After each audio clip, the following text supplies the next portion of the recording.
பிதா குமாரன் பரிசுத்த ஆவியினுடைய நாமத்தினாலே உங்களுக்கு என்னுடைய அன்பின் வாழ்த்துக்கள். இந்த நாளிலும் கூட ஒரு வார்த்தைகளை கொண்டு ஆவியானவர் என்னோடு கூட இடைப்பட்டார். அது மிகவும் பிரயோஜனம் உள்ளதாக இருந்தது. உங்களோடு கூட ஷேர் பண்ண நான் விரும்புகிறேன். அது என்ன வார்த்தைன்னு பார்த்தீங்கன்னா, தன் பாவங்களை மறைக்கிறவன் வாழ்வு அடைய மாட்டான், அவற்றை அறிக்கை செய்து அதை விட்டு விடுகிறவனோ என்னுடைய இரக்கத்தை பெறுவான். ஆமாங்க, நம்ம நிறைய பேர் நம்ம போய் பாவங்களை தேவனிடத்தில் அறிக்கையிடுறோம். ஆனால் நம்முடைய அறிக்கையிடுதல் எப்படிப்பட்டதா இருக்கிறது அப்படின்னு கொஞ்சம் பார்த்தா அது ஒரு மேம்போக்கான அறிக்கையிடலா இருக்கு. அது மேம்போக்கான அறிக்கையிடுதல் அப்படின்னு பார்த்தீங்கன்னா, ஆண்டவரே நான் பாவம் செஞ்சுட்டேன் என்னை மன்னிச்சுங்க, ஆண்டவரே நான் தெரியாம செஞ்சுட்டேன் என்னை மன்னிச்சுக்கோங்க, ஆண்டவரே இனிமேல் செய்ய மாட்டேன் என்னை மன்னிச்சுக்கோங்க, இப்படிப்பட்ட ஒரு அறிக்கையிடுதல் தான் நம்மள இருக்கு. ஆனா என்ன செஞ்சோம், எப்படி செஞ்சோம், எங்க போய் செஞ்சோம் அப்படிங்கறது தேவனிடத்துல என்ன பண்றதில்ல, சொல்றதில்ல.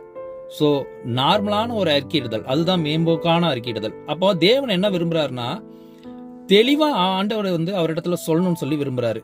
ஒரு எக்ஸாம்பிளுக்கு பார்க்கணும்னா, ஆதாம் ஏவாள் பழத்தை சாப்பிட்டாங்க. அது ஒரு பெரிய ஸ்டோரி, அதுக்குள்ள நம்ம போக தேவையில்ல.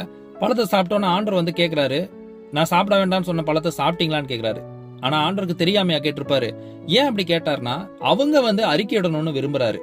ஆமா ஆண்டவரே, நான் அந்த பழத்தை நீங்க சொல்லியிருந்தீங்க சாப்பிட வேண்டாம்னு, நாங்க மீறி சாப்பிட்டுட்டோம், எங்களை மன்னிச்சுக்கோங்க அப்படின்னு ஓப்பனா சொல்லியிருந்தாங்கன்னா, ஆண்டவர் வேற விதமான விதத்துல அவங்கள மன்னிச்சு கதையே வேற மாதிரி போயிருக்கும் இல்லையா? அதாவது நடந்த விஷயமே வேற மாதிரி போயிருக்கும்.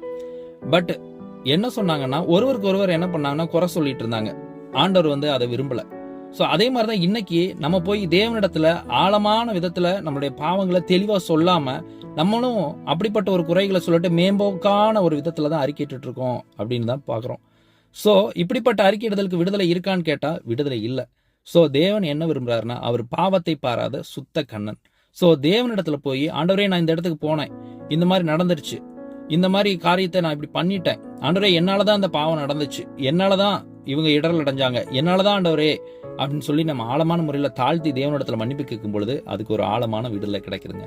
ஸோ இந்த விஷயத்த கேட்கறவங்கள மட்டும் இல்லாம இதை ட்ரை பண்ணி பாருங்க, மற்றவங்களுக்கும் இதை ஷேர் பண்ணுங்க.